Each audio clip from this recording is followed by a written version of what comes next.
Hello students, how are you. आप लोग सब बढ़िया ही होंगे वैसे। ठीक है। और पढ़ाई भी अच्छी चल रही होगी। हम लोग डिसोल्यूशन ऑफ पार्टनरशिप फॉर्म कर रहे थे और उसमें हम लोग 2 दिन कवर कर चुके थे। आज हमारा डे 3 है। ठीक है। डे 3 में मैं आज आपको कवर करवाऊंगा कि पार्टनर्स का लोन अगर लाइबिलिटीज़ में होता है तो उसको कैसे डील किया जाता है। तो देखते हैं इसको कैसे करना है। तो देखिए, मैंने यहाँ पर एक बैलेंस शीट का एक्सट्रैक्ट ओनली लिखा हुआ है। एक्सट्रैक्ट का मतलब है जो चीज़ बस मुझे समझानी है, यानी कि कंप्लीट बैलेंस शीट नहीं है। जो रेलिवेंट पार्ट है केवल वो ही गिवन है, तो उसे बोलते हैं एक्सट्रैक्ट ओनली।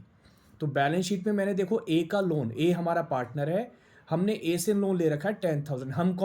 हम फर्म हैं, तो फर्म ने पार्टनर से 10,000 का लोन ले रखा है लाइबिलिटीज़ में। अब ये बात हमें पता है कि जो पार्टनर का लोन होता है वो ना तो रियलाइजेशन में ट्रांसफ़र होता है, ना पार्टनर्स कैपिटल में जाता है। तो पार्टनर्स का लोन कहाँ जाता है, उसकी सीधे पेमेंट होती है थ्रू बैंक अकाउंट। तो ध्यान रखना है, ये बात मैंने अपनी पिछली वीडियोस में कवर करी थी कि पार्टनर्स लोन को हम रियलाइजेशन में ट्रांसफ़र नहीं करेंगे, पार्टनर्स कैपिटल में ट्रांसफ़र नहीं करेंगे। कहाँ जाएगा, सीधे बैंक में जाएगा। अब इसके ना 3 केस मैंने बना रखे हैं, मैक्सिमम 3 केस हो सकते हैं, उनको बारी बारी से डिस्कस करते हैं। केस 1, अगर कोई इंफॉर्मेशन गिवन नहीं है। देखो, अगर कोई इंफॉर्मेशन गिवन नहीं है तो हम क्या करेंगे, सिंपल सी एंट्री बनानी है। ए का लोन लाइबिलिटीज़ है, जब लाइबिलिटीज़ की पेमेंट करोगे तो लाइबिलिटीज़ ख़त्म हो जाएगी। लाइबिलिटीज़ का हमें पता है क्रेडिट बैलेंस होता है, नहीं पता तो मैं बार बार बोलता हूँ, ये चीज़ें ज़रूर याद रखना।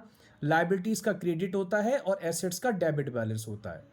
तो लाइबिलिटीज़ ख़त्म होगी तो लाइबिलिटीज़ को डेबिट करेंगे।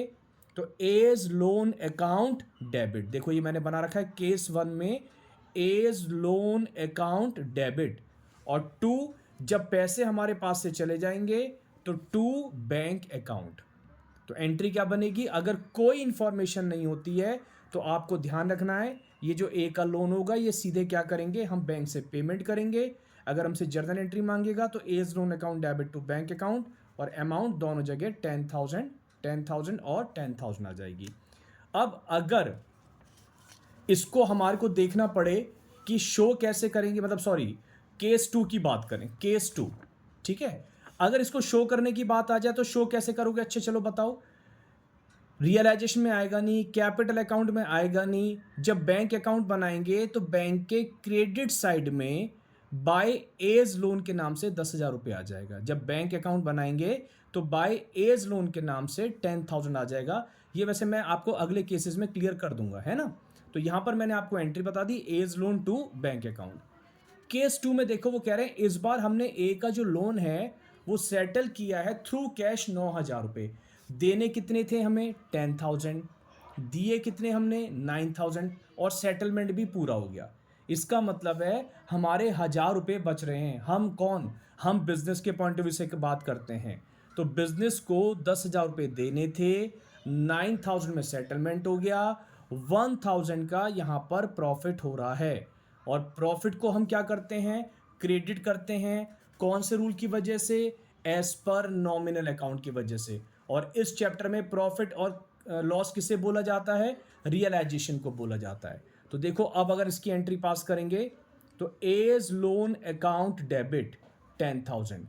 ठीक है, लोन की पेमेंट हो रही है, लोन हमारी लाइबिलिटी है, लाइबिलिटी को जब खत्म करेंगे तो लोन को डेबिट किया जाएगा।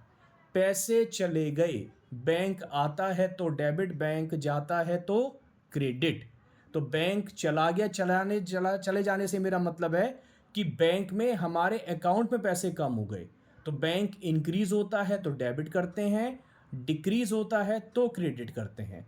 तो 9,000 हमारे पास से चले गए, 1,000 का प्रॉफिट हो गया, वो प्रॉफिट हमने रियलाइजेशन अकाउंट में क्रेडिट कर दिया।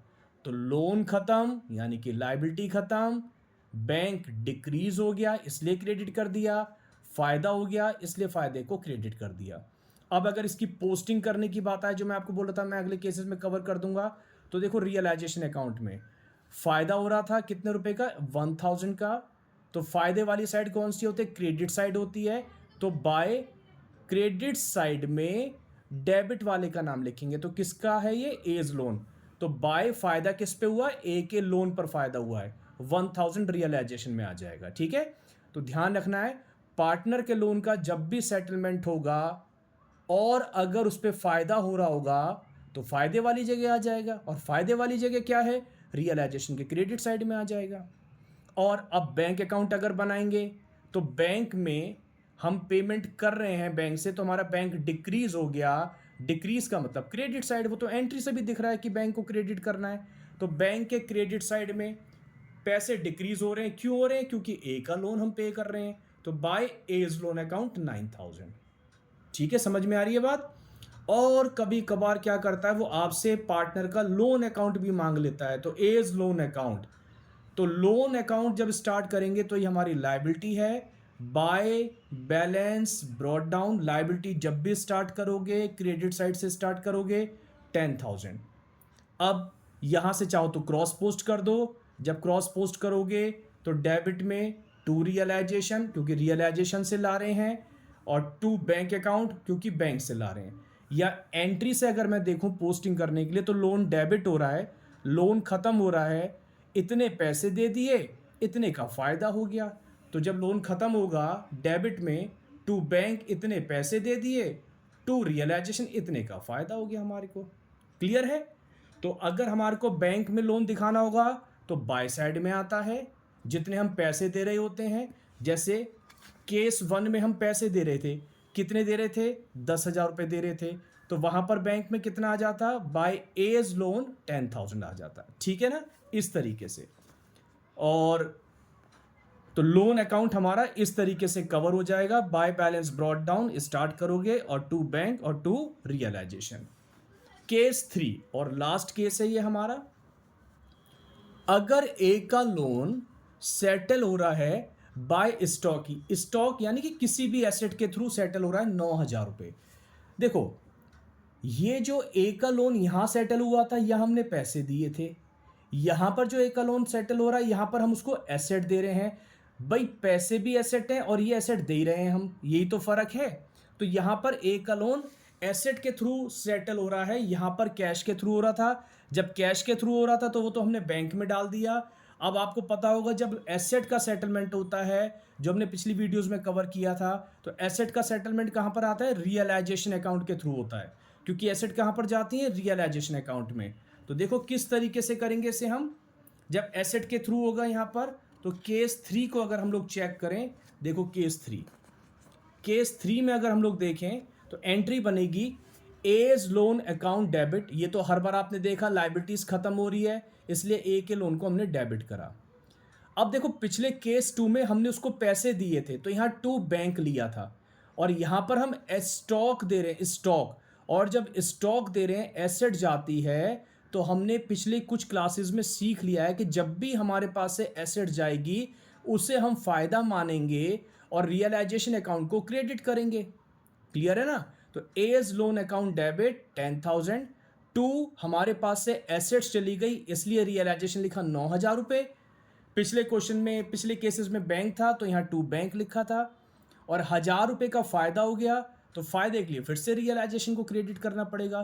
तो इस केस में हमने 2 बार रियलाइजेशन को क्रेडिट किया। क्यों करा, क्योंकि एक बार स्टॉक दिया और एक बार फायदा रिकॉर्ड किया। सर क्या हम इसकी एक ही एंट्री नहीं बना सकते, बिल्कुल बना सकते हैं। As loan account debit to realisation 10,000 से, लेकिन मैं तो समझाने के लिए क्लियर कर रहा हूं, ऐसे बनाओगे तो क्लियरिटी और होगी, एग्जाम में भी कुछ गलत नहीं होने वाला। ये आपके ऊपर है, आप कंबाइंड भी कर सकते हो। अब इसकी पोस्टिंग देखें तो रियलाइजेशन अकाउंट में, रियलाइजेशन अकाउंट क्रेडिट हो रहा है, तो क्रेडिट साइड में बाय एज लोन अकाउंट के नाम से, डेबिट वाले का नाम लिखेंगे, है ना, फायदा है, क्यों, एक ही लोन की वजह से। तो बाय एज लोन अकाउंट, ध्यान देना जब लोन का सेटलमेंट होगा तो ए के लोन के नाम से आएगा। By as loan account, bracket में स्टॉक चला गया 9,000 रुपये का, बाय एज लोन अकाउंट फायदा हो गया 1,000 रुपये का। तो ए का लोन सेटल हुआ स्टॉक के थ्रू, ए के लोन पे फायदा हुआ 1,000 रुपये का। ठीक है। अब क्योंकि यहां बैंक में तो कुछ हुआ नहीं है तो बैंक अकाउंट बनेगा नहीं, लोन अकाउंट नॉर्मली वैसे ही बनेगा। लोन लायबिलिटीज है, क्रेडिट से स्टार्ट करेंगे, बाय बैलेंस ब्रॉट डाउन 10,000, और फिर इस वाली अकाउंट की पोस्टिंग, ए का लोन खत्म हो रहा है, डेबिट हो रहा है, तो डेबिट साइड में टू रियलाइजेशन 9,000, टू रियलाइजेशन 1,000। मतलब ए का लोन अगर रीड करो, कोशिश करो रीड करने की, तो 10,000 का लोन था, 9,000 रुपये हमने स्टॉक के थ्रू सेटल करा जिसे रियलाइजेशन के नाम से लिखा, 1,000 रुपये हमारे को फ़ायदा हुआ जिसे हमने रियलाइजेशन के नाम से लिखा है।